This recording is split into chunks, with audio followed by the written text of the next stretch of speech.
She bragged. I hooked up with 3 guys on spring break to her friends. I said, cool story. When the pregnancy test came back positive, and none of the 3 answered her calls, I, 29, male, should have seen the red flags when Meredith, 27, started planning her spring break trip with her single friends. We'd been together for 2 years, living in my apartment for the last 8 months. She worked part-time at a boutique while building her influencer brand, which mostly meant taking selfies for Instagram and expecting me to cover the majority of our shared expenses. Our relationship had fallen into a comfortable, if somewhat unbalanced, routine. I was the stable, supportive boyfriend. She was the free-spirited, aspiring star. When she announced the trip to an all-inclusive resort in Cancun with her friends Jenna and Tori, I wasn't thrilled. The idea of her in that environment, given her increasing focus on her online persona, set off a quiet alarm in my gut, but I suppressed it. I told myself a week apart might be healthy, that I shouldn't be the controlling boyfriend she often complained about in her relatable social media posts. I even gave her $500 in spending money, a gesture of goodwill, because she'd maxed out her credit card on an entirely new wardrobe of bikinis and vacation outfits for the trip. The week she was gone was frankly peaceful. I deep cleaned the apartment, finally getting rid of the clutter that had accumulated. I caught up on work projects without the constant distraction of her filming a TikTok in the living room.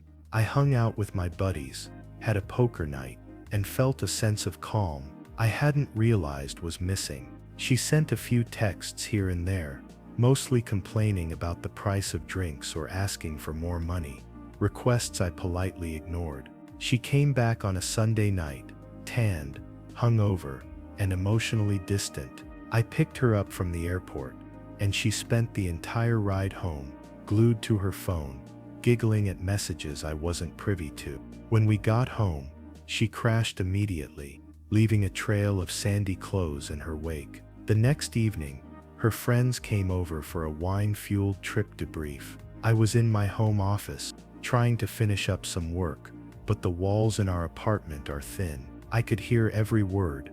Oh my God, Mer, I still can't believe you actually did it. Jenna squealed. 3 guys in 1 week. You're legendary, Tori added. I froze at my desk, my fingers hovering over the keyboard. A cold, heavy feeling started to spread through my chest. Blake was definitely the hottest. Meredith laughed, her voice loose with wine. That first night at the foam party was incredible. But Trent had this whole mysterious vibe, you know. I met him at the tiki bar on Tuesday. What about the last one? Jenna asked. Xavier, the DJ from the yacht party on Friday night, was. Wow. Meredith sighed dramatically, followed by more giggling.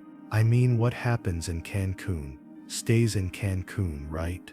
My stomach turned. I sat there, my hand shaking slightly, listening to the woman I loved, my girlfriend of 2 years, describe cheating on me with 3 different men like it was some sort of glorious achievement, a conquest to be celebrated. Does Ethan know? Tori whispered. Are you kidding? No way. Meredith scoffed. He thinks I was just hanging with you guys. He's sweet, but so boring. This was my last hurrah before I have to start thinking about settling down or whatever. I closed my laptop. The sound of the click was louder than a gunshot in the quiet office. I stood up and walked into the living room. 3 faces, flushed with wine and secrets, turned to me. Meredith's face went pale. Cool story, I said, my voice completely level. The casualness of it seemed to terrify her more than yelling would have. Jenna, Tori, I think you should leave now. They scrambled for their purses and practically ran out the door, not making eye contact. Meredith stood up, swaying slightly. Babe, she stammered, we were just joking around. You know how girl talk is. I heard everything, Meredith, I said quietly. Blake, Trent, Xavier, the foam party, the tiki bar, the yacht. Her face crumbled. It didn't mean anything. I was drunk. It was just vacation fun. You need to leave, I said. Pack your stuff and go. Are you serious right now? Over some meaningless hookups, she shrieked. Ethan, please.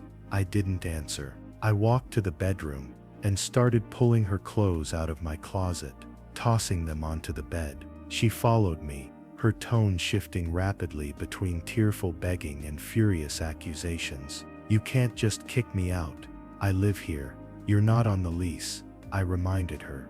You've been staying here rent-free for 8 months. Pack your stuff, or I will pack it for you in trash bags. She called me every name in the book as she shoved her mountain of clothes into suitcases. Within 2 hours, she was gone, leaving in an Uber, while sending me a novel-length text message about my supposed cruelty. I blocked her number and went to bed, the silence of the apartment feeling like a profound relief. That peace lasted exactly 3 weeks. I had changed the locks, blocked her on all social media, and started to feel like myself again. My friends were relieved, admitting they had never liked her, but had kept quiet for my sake. Then, last Tuesday, I got a call from an unknown number. Against my better judgment, I answered. It was Meredith, her voice shaky. Ethan, please, don't hang up. I need to talk to you. It's important. We have nothing to talk about, I said. I'm pregnant. The sandwich I was eating turned to cardboard in my mouth. I did the quick cold math in my head. The trip was about a month ago. Congratulations, I said, my voice flat. I hope one of your spring break buddies is excited to be a dad. That's the thing. Her voice cracked. I've been trying to reach them. Blake's number is disconnected. Trent won't return my DMs. And Xavier, I only knew his DJ name. Not my problem, I said. Ethan, please. I'm scared. I don't know what to do. Maybe you should have thought about that before cheating on me with 3 strangers, I said, and hung up. The harassment that followed was relentless. She called from different numbers. Her mother Diane called, pleading for me to forgive her mistake, because the baby needs a father. Her sister and friends all spouted the same lines about how I needed to step up and be a man. Her most audacious move was a text she sent through Facebook Messenger. The baby could be yours. We had sex the week before I left. You can't abandon me like this. This is your child. I screenshotted everything and made an appointment with a lawyer. Mr. Rodriguez was straightforward. Demand a prenatal paternity test, he said. Don't sign anything. Don't give her money. Don't acknowledge any responsibility until you have scientific proof. Meredith's campaign then escalated to public shaming. She showed up at my work, screaming in the lobby. She started an Instagram campaign about deadbeat men, carefully avoiding my name, but making it obvious to anyone who knew us. She even started a GoFundMe, which I had my lawyer shut down with a cease and desist. The breaking point for her, the move that forced a legal resolution, was when she and her sister showed up at my apartment, pounding on the door and screaming that I couldn't hide forever and that she would see me in court. The next day, I was served with legal papers. She was suing me for paternity and child support. Perfect, my lawyer said. Now we can compel a court-ordered paternity test. She can't refuse. The test was scheduled. Meredith had to pay the $1,500 fee up front. In the days leading up to it, her family's pressure intensified. Her mother cornered me in the clinic parking lot. When this test proves you're the father, I hope you'll do the right thing and we'll see what the test says, I replied. The results came back on a Wednesday afternoon. My lawyer called. 0% probability of paternity, he said. You are definitively not the father. The relief was a physical thing. It almost knocked me over. I had him send the results to her lawyer immediately. Then I made my first social media post in weeks. A simple, clear screenshot of the test results with the caption, "Science doesn't lie. Best of luck to the actual father." The aftermath was a complete and total implosion of her world. The GoFundMe was investigated and shut down for fraud. Her social media was flooded with people calling her a liar and a scammer. The friends who had supported her vanished. The real drama, however, came from the spring break men. Blake's wife found out and sued Meredith for alienation of affection after finding her spring break photos online. Blake, now facing a messy divorce, was confirmed not to be the father either. That left Trent and Xavier. Meredith, now desperate, managed to track down Trent, only to discover he was in a committed 3-year relationship with another man. He agreed to a test just to get her to leave him alone, not the father. That left Xavier, the DJ, whose real name she never even knew. Her last desperate act was to create a fake Instagram account, pretending to be Xavier, and messaging me, asking for $5,000 in travel expenses to come take a paternity test. I reported the account for fraud. I ran into her mother at the grocery store.